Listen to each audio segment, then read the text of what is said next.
नमस्कार साथियों, आप सभी का आपके अपने यूट्यूब चैनल स्टडी राजस्थान 1000 के अंतर्गत स्वागत है।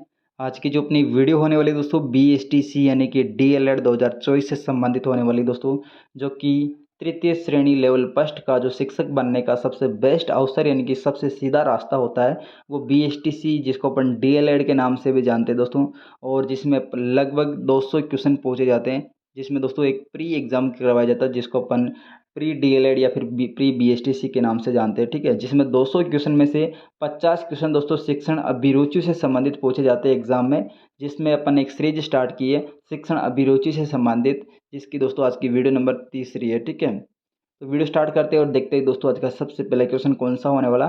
तो छोटी सी वीडियो, लगभग 5-7 मिनट की वीडियो होगी। वीडियो को पूरी देखना, आपके लिए बहुत ही हेल्पफुल रहेगी, ठीक है।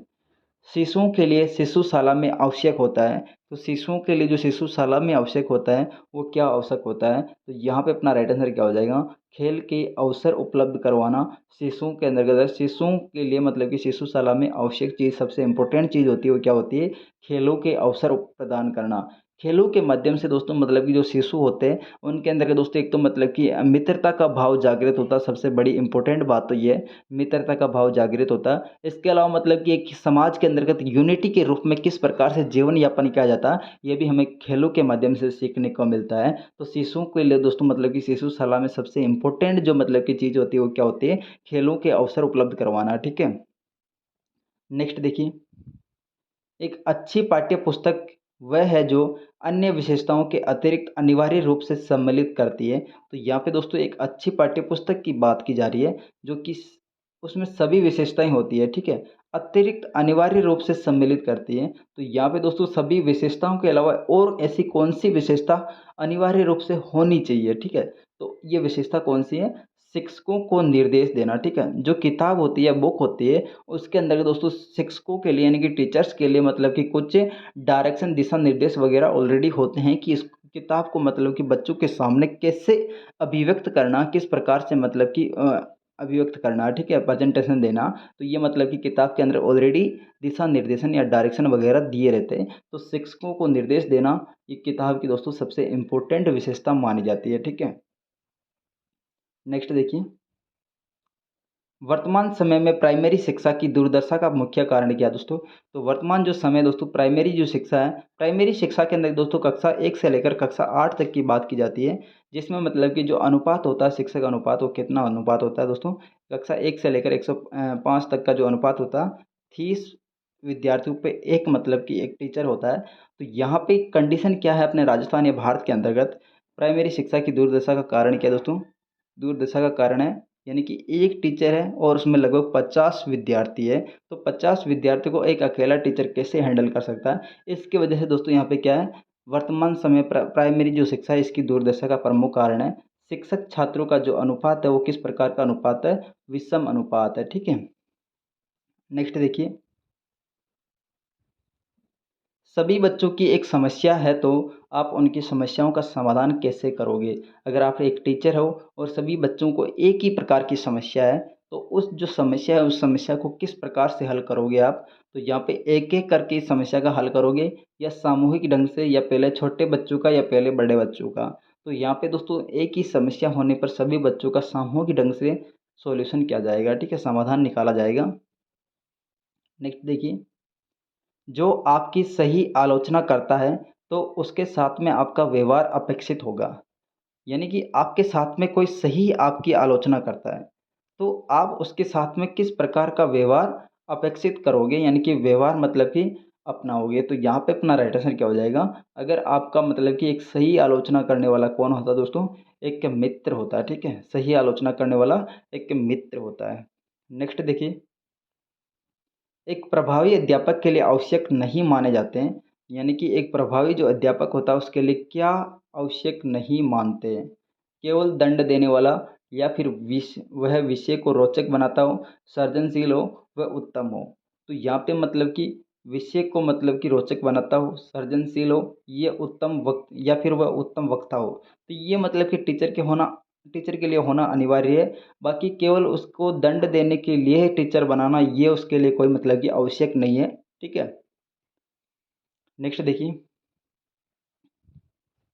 प्रभावी संप्रेषण संभव हो सकता है। प्रभावी संप्रेषण कब संभव हो सकता है? श्रोता के स्तर को ध्यान में रखकर मतलब कि कोई प्रभावी संप्रेषण किया जाता है, या आपके उचित शब्दों का प्रयोग करने से मतलब कि प्रभावी संप्रेषण हो सकता है, या आपके विस्तृत ज्ञान से जो मतलब कि एक प्रभावी संप्रेषण हो सकता है, या फिर जोर देकर बोलने से प्रभावी संप्रेषण हो सकता है। तो यहाँ पे सबसे इम्पोर्टेंट यानी कि व्यापक जो आंसर होगा, श्रोता का जो स्तर है, श्रोता मतलब कि किस स्तर का है, उसकी एज कितनी है, वो किस लेवल की बातों को समझ सकता है। अगर इस चीज़ को अपन ध्यान में रखकर मतलब कि संप्रेषण करेंगे या अभिव्यक्ति देंगे, तो उस चीज़ को मतलब कि वो अच्छे से समझ पाएगा, ठीक है। यानी कि श्रोता का जो स्तर है उसको जानकर ही हमें प्रभावी संप्रेषण के लिए मतलब कि तैयार होना चाहिए, या अभिव्यक्ति के लिए मतलब कि तैयार होना चाहिए, ठीक है। नेक्स्ट देखिए, नैतिक शिक्षा का उत्तरदायित्व होना चाहिए। तो नैतिक जो शिक्षा है इसका उत्तरदायित्व होना चाहिए स्कूल के ऊपर, या समाज के ऊपर, या अभिभावकों के ऊपर, या धर्म गुरु के ऊपर। तो यहाँ पे जो नैतिक शिक्षा होती है, नैतिक शिक्षा यानी कि मोरल जो मतलब कि एजुकेशन होती है, मोरल शिक्षा किसके द्वारा दी जाती है, ये मतलब कि स्कूल के ऊपर निर्भर रहती है, ठीक है। मोरल शिक्षा किसके मतलब कि किसके द्वारा उपलब्ध करवाई जाती है? स्कूल के द्वारा। नेक्स्ट है, छोटे बच्चों की शिक्षा देना ज़रूरी है, परंतु उनके ऊपर किसी प्रकार का बोझ अपेक्षित नहीं है। यानी कि छोटे बच्चों को शिक्षा देना तो ज़रूरी है, परंतु उनके ऊपर किसी भी प्रकार का बोझ अपेक्षित यानी कि अनिवार्य नहीं किया जा सकता है। तो यहाँ पे ऐसा कौन-सा बोझ की बात की जा रही है? लिखने का बोझ। तो लिखने के लिए दोस्तों उनको कार्य दे सकते हैं, क्योंकि शिक्षा देने के लिए लिखने का कार्य देना ज़रूरी है। पढ़ने का बोझ, पढ़ने का कार्य दे सकते हैं। लेकिन घर पे जाने के लिए मतलब कि घर जाने के बाद उसको जो गृह कार्य यानी कि होमवर्क दिया जाता है, ये बच्चों के लिए क्या होता है कि एक प्रकार का बोझ होता है, ठीक है। तो ये मतलब कि उसको बोझ देना अनिवार्य नहीं। जो आप पढ़ा सकते हैं, लिखा सकते हो, वो केवल आप कक्षा के अंतर्गत लिखा सकते हो, ठीक है। स्कूल टाइम पीरियड पे लिखवा सकते हो। तो ये बात मतलब कि गृह कार्य देना यानी कि होमवर्क देना एक तरह से बच्चे के ऊपर बोझ होता है, ठीक है। तो ये देना एक अनिवार्य नहीं है, ठीक है, अपेक्षित नहीं है। दे तो सकते हो लेकिन ये अनिवार्य नहीं है, अपेक्षित नहीं है। विद्यालय जाने का बोझ, तो ये ऑप्शन गलत है, वैसे केवल अपना सी ऑप्शन गलत है, ठीक है। नेक्स्ट देखिए, जब आपके छात्र उन्नति करते हैं तो आपको किस प्रकार का महसूस होता है, ठीक है। तो जो जब आप किसी मतलब कि छात्रों को पढ़ा रहे हो, अगर आपके छात्र, आपके द्वारा पढ़े हुए जो छात्र हैं उन्नति करते हैं, तो आपको किस प्रकार से फील होता है? तो इसकी बात करें तो यहाँ पे मतलब कि जो आत्म संतोष यानी कि सेल्फ सेल्फ प्राउड मतलब कि एक अपन को महसूस होता है, ठीक है। यानी कि आत्म संतोष की हमें भावना विकसित होती है जब हमारा कोई छात्र, हमारे द्वारा पढ़ाया गया कोई छात्र उन्नति करता है, तो हमें आत्म संतोष की भावना से मतलब कि प्रेरित होना होता है, ठीक है। नेक्स्ट देखिए, शिक्षा के माध्यम से कल्याण होता है। तो शिक्षा के माध्यम से दोस्तों किस चीज़ का कल्याण होता है? यानी कि आदर्श परिवार का कल्याण होता है, या मनुष्य के व्यक्तित्व का, या फिर, तो यहाँ पे अपना राइट आंसर क्या हो जाएगा? शिक्षा के माध्यम से जो कल्याण होता है वो समाज के सभी वर्गों का कल्याण होता है, ठीक है। यहाँ पे अपन को व्यापक आंसर ढूंढना पड़ता है। तो यहाँ पे सभी जो समाज है, समाज के जो सभी वर्ग है, जिसमें सभी के सभी वर्ग, अमीर गरीब, या फिर मतलब कि ऊपर नीचे जो समाज होता है उसका जो माध्यम, उसके जो सभी वर्ग है उनका सभी का कल्याण होता है शिक्षा के माध्यम से, ठीक है। नेक्स्ट देखिए, एक अध्यापक के रूप में आप प्राथमिकता देंगे। तो एक अध्यापक के रूप में दोस्तों आप किसे प्राथमिकता देंगे? विज्ञान विषयों पे, या वैज्ञानिक दृष्टिकोण एवं विचारों पे, या फिर उच्च विचारों पे, या फिर आस्था पे। यानी कि एक अध्यापक है तो अध्यापक होने के नाते दोस्तों प्राथमिक जो शिक्षा देते हैं उस समय दोस्तों आपका क्या मतलब कि एक प्राथमिकता होती है, ठीक है। किस प्रकार की आपको मतलब कि बच्चों तक जानकारी पहुंचाना मतलब कि, या फिर बच्चों के प्रति आपका क्या दृष्टिकोण होता है, ठीक है। तो बच्चों के प्रति आपका दृष्टिकोण किस प्रकार का होना चाहिए? बच्चे एक वैज्ञानिक की तरह होते हैं, ठीक है।